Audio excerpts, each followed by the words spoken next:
எனது அன்பு நேயர்கள் அனைவருக்கும் மனமார்ந்த இனிய வணக்கம். நம்ம தனுசு ராசிக்கார நேயர்களுக்கு இன்னைக்கு நம்ம பார்க்க போற இந்த முக்கியமான வீடியோ பதிவுக்குள்ள முழுமையா போறதுக்கு முன்னாடி கலியுக கடவுளான அந்த முருகப் பெருமான மனதார வணங்கிட்டு அப்புறமா வீடியோ பதிவுக்குள்ள போகலாங்க. ஓம் முருகா போற்றி, ஓம் முருகா போற்றி, ஓம் முருகா போற்றி.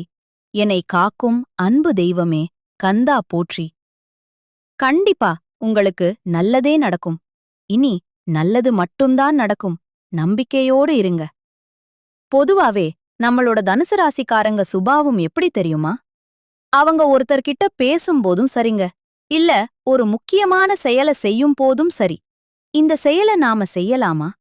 இந்த வார்த்தைய இவங்க கிட்ட போய் சொல்லலாமா?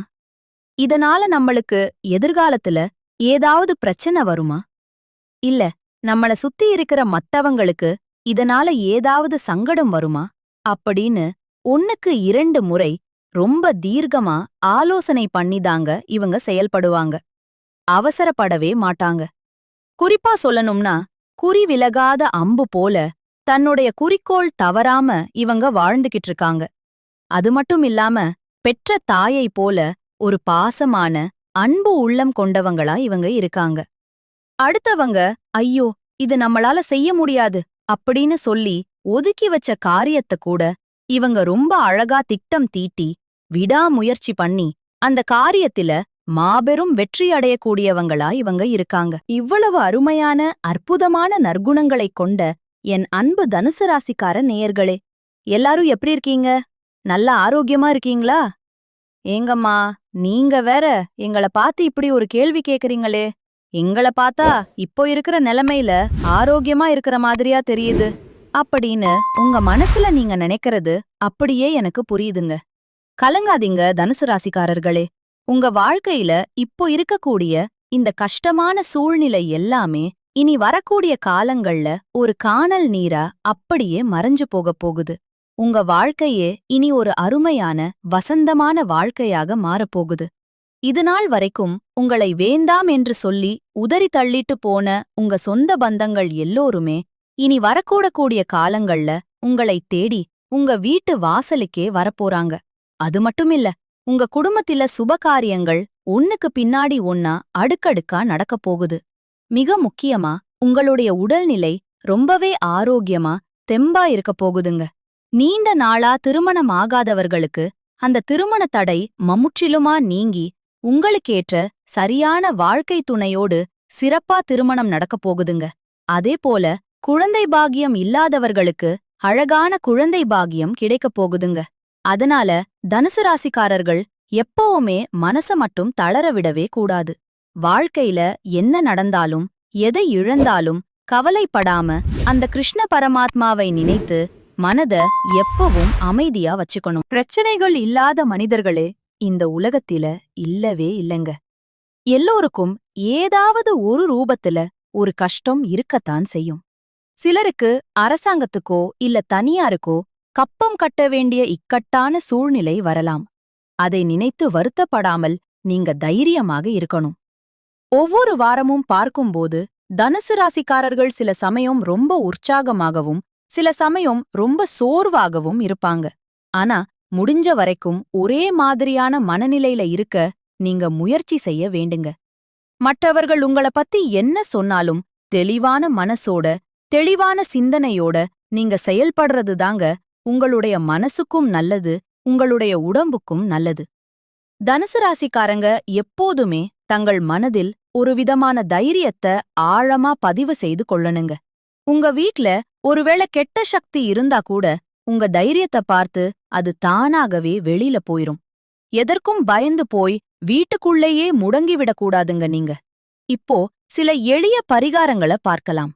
வியாழக்கிழமைகள்ல உங்க வீட்டு வாசல்ல சூரத்தேங்காய் உடைத்து பச்சை கற்பூரம் ஏத்தி உங்க வீட்டை சுற்றி உப்பு போட்டு அந்த உப்ப தண்ணீர்ல நல்லா கரைச்சு இரவு நேரத்துல வீட்டை சுற்றி ஊற்றி மறுநாள் காலையில அந்த தண்ணிய ஓடும் நீரில விட்டுடணுங்க. முடிஞ்ச வரை கரைக்கும் மஞ்சள் நிற ஆடைய அணிய பாருங்க. அப்படி இல்லைனா மஞ்சள் நிற கைக்குட்டை இல்லனா பேனா போன்றவற்றை நீங்க பயன்படுத்தணும். வியாழக்கிழமைகள்ல மஞ்சள் கலந்த நீரை உங்க வீட்ல தெளிக்கணும். குரு காயத்ரி மந்திரத்தை ஒரு 108 முறை பக்தியோட சொல்லிட்டு வரணுங்க. வியாழக்கிழமைகள்ல குரு பகவான மனதார வணங்கினா தனுசு ராசிக்காரர்களுக்கு இரட்டிப்பு பலன் கிடைக்குங்க. வியாழக்கிழமை தோறும் தவறாம தேங்காய் உடைக்கணும். பூஜை அறையில தீபத்துல மஞ்சள் மற்றும் குங்குமம் வச்சு தீபம் ஏத்தனுங்க. வீட்டு வாசல்ல மங்களகரமா மஞ்சள் பொட்டு வைக்கணுங்க. ஒருவேளை உங்களுக்கு குரு மந்திரம் தெரியலைனா கவலை வேண்டாம். ஓம் பிரகஸ்பதியே நமக, அப்படி இல்லைனா ஓம் குருவே நமக அப்படின்னு எளிமையா சொல்லலாம். இப்படி குருவ வணங்கினா வீட்டில உள்ள கெட்ட சக்திகள் எல்லாமே விலகி நல்ல சக்திகள் நிச்சயமா பெருகுங்க. உங்களுடைய வாழ்க்கையே ஒரு சொர்க்க வாழ்க்கையா மாறிப் போயிருங்க. சரி, உங்கள் வீட்டில் தீய சக்திகள் இருந்தா நீங்க வீட்ல என்னென்ன தெய்வ புகைப்படங்களை வைக்கலாம் அப்படிங்கறத பத்தி இப்ப தெரிஞ்சுக்கலாங்க. முதல்ல காஞ்சி காமாட்சி அம்மன். தீய சக்திகளை அழிக்கக்கூடிய அபாரமான சக்தி இந்த தெய்வத்துக்கு இருக்கு. இவங்க படம் வீட்ல இருந்தா தைரியம் மற்றும் பாதுகாப்பு தரக்கூடியதா இருக்கும். அடுத்ததா காளி மற்றும் பத்ரகாளி. இவங்க கெட்ட சக்திகள் மற்றும் கண் திருஷ்டிய விலக்க உதவுவாங்க. பயம் மற்றும் தடைகளை நீக்க இது ரொம்பவே உதவும். அப்புறம் மகாவிஷ்ணு. இவர் மன அமைதி மற்றும் பாதுகாப்பு தரக்கூடிய தெய்வம். எதிர்மறை எண்ணங்களை குறைக்கறதுக்கு இந்த தெய்வம் உங்களுக்கு ஒரு பெரிய பாதுகாப்பா இருக்கும். அடுத்தது ஆஞ்சநேயர். தீய ஆவிகள் மற்றும் பயம் விலக நம்மளுக்கு ஆஞ்சநேயர் எப்பவும் துணையா இருப்பாரு. வீட்டை காக்கக்கூடிய ஒரு காவல் தெய்வமா இவர் இருப்பாரு. பைரவர். இவரு இரவு நேர எதிர்மறை சக்திகளை விலக்கக்கூடியவரா இருக்காரு. வீட்டு சுற்றுப்புற பாதுகாப்புக்கு பைரவர் பாதுகாப்பா இருப்பாரு. நரசிம்மர். தீய சக்திகளை முற்றிலுமா அழிக்கக்கூடிய சக்தி இவருக்கு இருக்கு. சக்தி வாய்ந்த பாதுகாப்பு தெய்வமா இவர் இருக்காரு. கடைசியா சாய்பாபா. இவர் மன அமைதியை அளிக்கக்கூடிய தெய்வமா இருக்காரு. தீய எண்ணங்கள் கவலைகளை விலக்க இவர் துணையாக இருப்பாருங்க. வீட்ல வடகிழக்கு மூலையில நீங்க இந்த தெய்வ புகைப்படங்களை தாராளமா வைக்கலாங்க. அப்படி இல்லனா கிழக்கு அல்லது வடக்கு சுவர் இருக்கிற இடத்துல நீங்க தெய்வ புகைப்படங்களை வச்சீங்கன்னா தெய்வ அருள் முழுமையா உங்களுக்கு கிடைக்குங்க. உங்கள் வீட்டில் இருக்கக்கூடிய கெட்ட சக்திகள் நீங்க இந்த சின்ன விஷயங்களை கடைபிடிக்கணுங்க. செவ்வாய்க்கிழமை தவறாம முருகப்பெருமானை வழிபாடு செய்யுங்க. தினமும் மாலை நேரத்துல நல்லெண்ணெய் அப்படி இல்லைனா நெய்விளக்கு ஏத்துங்க. ஓம் சரவணபவ என்கிற மந்திரத்தை தினமும் ஒரு 11 முறை சொல்லிக்கிட்டு வாங்க.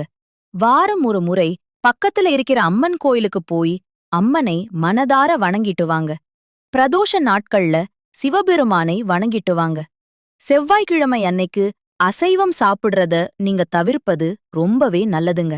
குங்கும அர்ச்சனை செய்யறது பெண்களுக்கு ரொம்பவும் நல்லதுங்க. வீட்ல கொஞ்சம் வேப்பிலைய வச்சிருங்க. நவகிரகத்தில செவ்வாய் பகவானுக்கு வழிபாடு செய்யுங்க. வீட்ல ஒரு கண் திருஷ்டி பொம்மையை தொங்க விட்டுருங்க.